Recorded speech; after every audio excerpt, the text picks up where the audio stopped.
നവരാത്രിയോടനുബന്ധിച്ച പ്രധാന ചടങ്ങുകളിൽ ഒന്നാണ് സുമംഗലി പൂജ. സുമംഗലികളായ സ്ത്രീകളാണ് ഈ ചടങ്ങ് നടത്തുന്നത്. കൊച്ചി തമ്മനം കാർണക്കോടം ഗൌഡ സാരസ്വത സമൂഹത്തിന്റെ സുമംഗലി പൂജ ചടങ്ങിലേക്ക് നമ്മളെ കൂട്ടിക്കൊണ്ടുപോകാൻ ലേബി സജീന്ദ്രൻ തയ്യാറാണ്.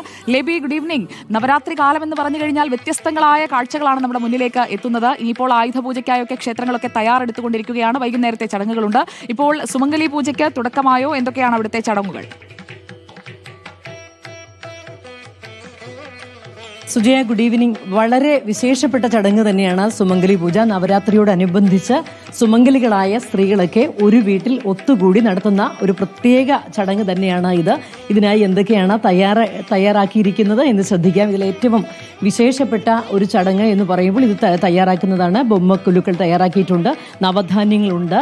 ഇതെല്ലാം ഒരുക്കി സ്ത്രീകളെ ഇങ്ങോട്ട് വിളിക്കുന്നു. അതിനുശേഷം ഇത്തരത്തിൽ വിശേഷപ്പെട്ട ഒരു ആചാരം, സ്ത്രീകൾക്ക് ഇത്തരത്തിൽ ചന്ദനക്കുറി തൊട്ട് സ്ത്രീകൾക്ക് ഇത്തരത്തിലുള്ള സമ്മാനങ്ങളൊക്കെ നൽകി വള അതുപോലെ കരുതി വച്ചിട്ടുണ്ട്. വിശേഷപ്പെട്ട കുറേ വസ്തുക്കൾ അതെല്ലാം കൈമാറുന്നു. ഈ സമ്മാനം ഇങ്ങനെ നൽകി ഇവരെ യാത്രയാക്കുന്നു. എന്താണ് ശരിക്കും ഇതിന്റെ ഒരു വിശേഷം എന്ന്, ഇതിന്റെ ചടങ്ങിന്റെ പ്രാധാന്യം? നവരാത്രിയുടെ തിങ്കളാഴ്ചയാണ്, കഴിഞ്ഞ തിങ്കളാഴ്ചയായിരുന്നു തുടക്കം.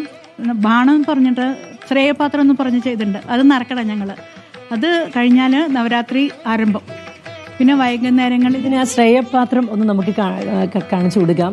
സുജയ, ഇതാണ് ഇതിന്റെ വിശേഷപ്പെട്ട ഈ ശ്രേയപാത്രം എന്ന് പറയുന്നതിലാണ് ഈ ചടങ്ങ് ആരംഭിക്കുന്നത്. ഈ പാത്രത്തിൽ പച്ചരിയാണ് നിറച്ചു വയ്ക്കുന്നത്. ഒരു നാളികേരവുമുണ്ട്. പഴയ ഒരു പണ്ടത്തെ വിശ്വാസമൊക്കെ അതിൻ്റെ ഒരു പിന്തുടർച്ചയാണ് എന്ന് പറയാം. അന്നൊക്കെ ഇത്തരത്തിൽ ഏതെങ്കിലും രീതിയിൽ ആളുകൾക്ക് ബുദ്ധിമുട്ട് വീടുകളിലൊക്കെ വന്നാൽ ആതിഥേയർ, വളരെ നല്ല ആതിഥേയരാണ് ഇവരൊക്കെ, ഇങ്ങോട്ട് വരുന്നവർക്ക് ഏതെങ്കിലും രീതിയിൽ ബുദ്ധിമുട്ടുണ്ടാക്കാതെ അതിൽ കരുതി വെച്ചിരിക്കുന്ന അരിയെടുത്ത് അന്ന് പാചകം ചെയ്ത് ഇതൊക്കെ കൊടുക്കുമായിരുന്നു.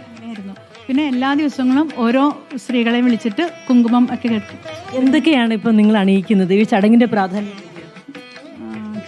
എന്തൊക്കെയാ തൊടിയിക്കുന്നത്? എന്തൊക്കെയാ ചടങ്ങ്? ആദ്യം കുങ്കുമം തൊടിയിക്കും, അത് കഴിഞ്ഞ് പൂ വയ്ക്കും, പൂ കൊടുക്കും നമ്മൾ. അത് കഴിഞ്ഞ് വെറ്റില, പാക്ക, അതിനകത്ത് കൺമഷി, ചാന്ത്, ഇതൊക്കെയാണ് മെയിനായിട്ട് വരുന്നത്. പിന്നെ നമുക്ക് ഇഷ്ടമുള്ളതുപോലെ ഓരോ സമ്മാനങ്ങളൊക്കെ കൊടുക്കാം. സമ്മാനങ്ങളൊക്കെ ഉണ്ടാവും.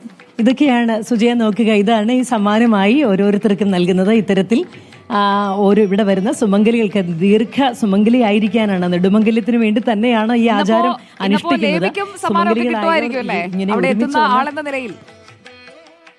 തീർച്ചയായും ഞാൻ വന്നപ്പോൾ തന്നെ അത് ഉറപ്പിച്ചു കഴിഞ്ഞു. എനിക്ക് തരണമെന്ന് ഞാൻ പറഞ്ഞിട്ടുണ്ട്, എനിക്ക് തരാമെന്നും പറഞ്ഞിട്ടുണ്ട്. ഏതായാലും ഈ ചടങ്ങിൽ എല്ലാ കാലാകാലങ്ങളായി ചെയ്യുന്ന ചടങ്ങാണ്. അതെ അതെ. എന്തൊക്കെയാണ്? സ്ത്രീകളുടെ കൂട്ടായ്മ, പിന്നെ കുട്ടികൾക്ക് വിദ്യാഭ്യാസം, മംഗല്യഭാഗ്യം, പിന്നെ എല്ലാ ദിവസവും ദേവീസ്തുതികൾ, പിന്നെ കുട്ടികൾക്ക് എല്ലാവർക്കും ഭക്ഷണം, ഇതൊക്കെ കരുതിയിട്ടുണ്ട്.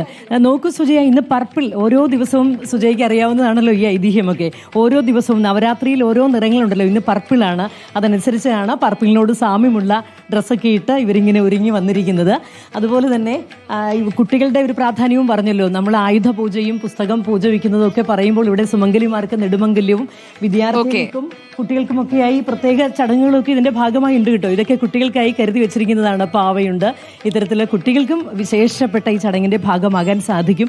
ഏതായാലും നവധാന്യങ്ങൾ നിറച്ചു വെച്ചു എന്ന് ഞാൻ നേരത്തെ സൂചിപ്പിച്ചത്. ഓരോ ദിവസവും ഇതിൽ ഓരോ ധാന്യമാണ് ഇവർക്ക് ഇവിടെ വന്നവർക്ക് പ്രസാദമായി നൽകുക.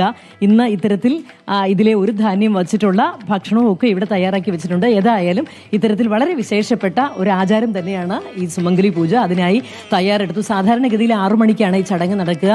ഈ അവസാനത്തെ 2 ദിവസം മാത്രമാണ് 4 മണിക്ക് ശേഷം ഈ ചടങ്ങ് ആചരിക്കുന്നത്. അതുകൊണ്ടാണ് ഇത് നമ്മൾക്കിപ്പോൾ ലൈവായി കാണിക്കാനും സാധിച്ചത്. Sujaya, okay, thank you ലേബി Sajeendran.